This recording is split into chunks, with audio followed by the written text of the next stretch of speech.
हिंदुओं के मुंह में पत्थर हमने दिया है ना, अब उसके बाद उनकी हवा उखड़ी है। दुनिया में आप देख रहे हैं उनके साथ क्या कुत्ते वाली हो रही है। दुनिया को पता है कि अब इनकी यही औकात है, इसलिए उसी औकात में रख रहे हैं। और ये औकात किसने बनाई है उनकी? इस पाकिस्तान के बारे में 1967 में उस बिन गौरियान ने ये बात कही थी, जो उनका कायदे आजम है, अरबों से अब हमें कोई खतरा नहीं, और हमारे लिए सबसे खतरनाक मुल्क जिसे हमें खतरा है वो पाकिस्तान है। और उसकी दो वजूहत उसने बयान की। एक वजह उसकी अस्करी ताकत, आप अभी इतनी ताकत नहीं है, लेकिन आपकी फौज उनको उस वक्त भी खलती थी। और दूसरी उसकी नजरियाती एहसास, पाकिस्तान का मतलब क्या? ला इलाहा इल्लल्लाह। यहूदी बच्चा वो कह रहा है मुझे अरबों से कोई खतरा नहीं है, जिनसे खतरा है उनके लिए कोई वो साजबाज करेगा या नहीं करेगा। उसी मौके पे उसने तीसरी बात कही थी, इस पाकिस्तान के मामले में हमारा फितरी इतादी हिंदुस्तान है। ये तो वही जैसे मक्के वाले और खैबर वालों का इताद था, ये वही इताद बन गया। उनका भी इताद हो गया था, इनका भी इताद हो गया। नतीजा आप देखिए, 4 सालों के बाद पाकिस्तान 2 लाख कर दिया। ये ऐसे ही हादसे नहीं होते, इसके पीछे प्लानिंग होती है। और किसकी मदद से किया? वही उसी इंडिया की मदद से किया। हमारी गलतियां,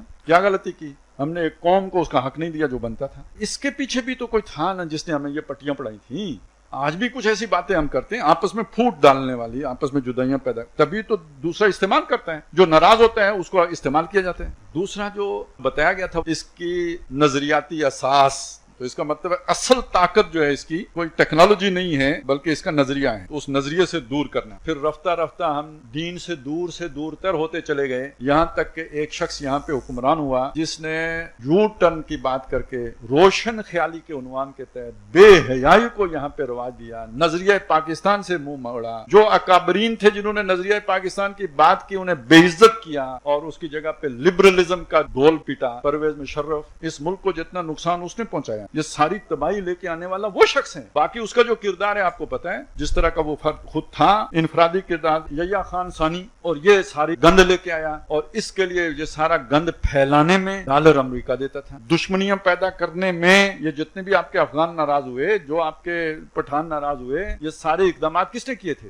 परवेज मुशर्रफ ने। और किसके कहने पे किए थे? अमेरिका के कहने पर। और उसके लिए अमेरिका ने उसे फैसिलिटेट किया, उसे फंड्स दिए। तो बंदे पकड़ पकड़ के देते जाओ अमेरिका को। तो फौज को बदनाम करने की बुनियाद किसने रखी? परवेज मुशर्रफ ने रखी, खुद फौजी, लेकिन पैसे के लिए इस्तेमाल हुआ। क्यों? वो नजरिया पाकिस्तान से मुनहरिफ आदमी था। अगर उसे कोई खुदा खोफी होती तो ये ना करता, उससे बिगड़ा हुआ था, तब उसने ये सारा किया। तो मुहिब्बे वतनी कोई ऐसा जबरदस्त किस्म का जज्बा नहीं है कि जो आपको दूसरे का एजेंट बनने से रोके। ईमान है वो जज्बा जो आपको दूसरे का एजेंट बनने से रोकता है, खासतौर पर यहूद और नसारा का एजेंट बनने से। तो ये जिस फौज का माटो था वो ईमान जहाद तकवा, उसको ईमान से ही दूर करने की उसने कोशिश की, परवेज मुशर्रफ और उसके बाद आने वालों ने।